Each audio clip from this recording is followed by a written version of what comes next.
So this former major league player was busted a number of years after he quit baseball for trying to steal $2 million from the Community Mental Health Center in Augusta, Georgia.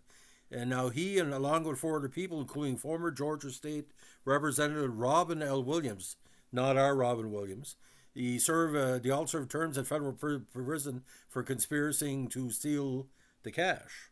Now, he received a 3 year sentence of this, while Williams got 10 years. So, who is this person? Well, he's the person that literally launched a million fans into the night happy. Part of the Independence Day miracle of 1985. Of course, we have to be talking about middle reliever or sometimes closer Rick Camp. Now, Rick Lamar Camp played in MLB for a total of 9 seasons for the Braves between 76 and 85. Born in Tryon, Georgia, again, he pitched for the Braves in their lean years and was also part of their 82 title team.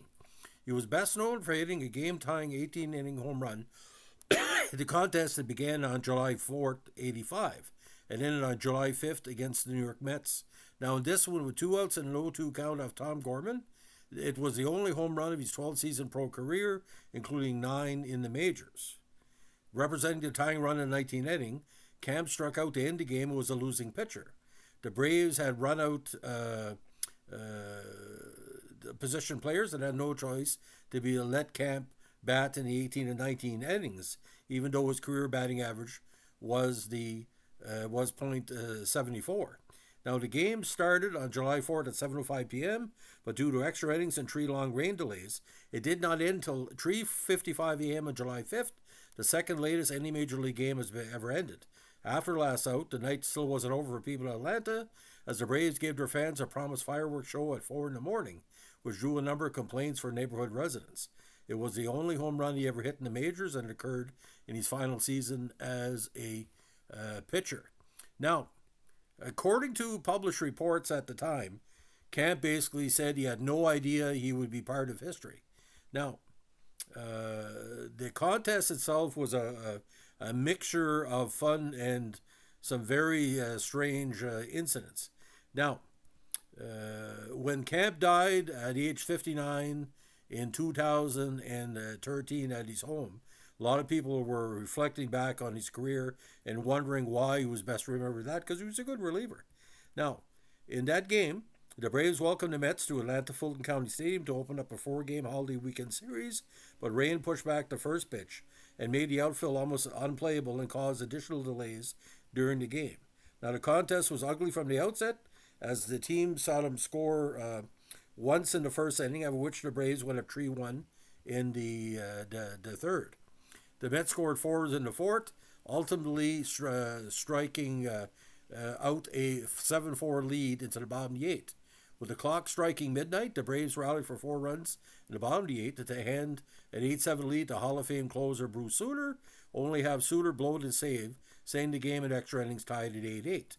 After 3 scoreless frames, during which New York's Keith Hernandez picked up a single to complete the cycle, the Mets' Howard Johnson hit a 2-run home run off Terry Forster in the top of the 13th, promising an end to a long, wet night in Atlanta. The Braves, however, answered back via a 2-run home run off the foul pole by Terry Harper, not the Montreal Canadian Terry Harper, off Tom Gorman.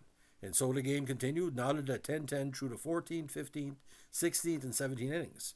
Camp entered a relief at the top of the 17th, during which Mets manager Davy Johnson and right fielder Darryl Strawberry were ejected for arguing balls and strikes. Said home plate umpire Terry Tate after the game, there aren't any bad calls at 3 a.m.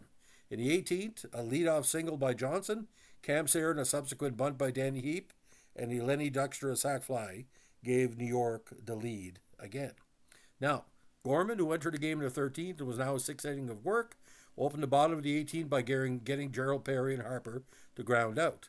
With the Braves long since out of position players, Camp, a career .60 hitter who was 0 for 5 on the season, had to hit for himself. John Sterling, who has since become famous as the radio voice of the Yankees, described what happened next. Now, the video shows a reduced version of what followed Camp's 2-out, 2-strike game-tying homer. The Mets jumped all over Camp in the top of the 19th, pushing across 4 runs to take a 16-11 lead. Then, of course, Atlanta staged another rally of their own against Ron Darling, scoring twice and bringing Camp to the plate once again as a tying run.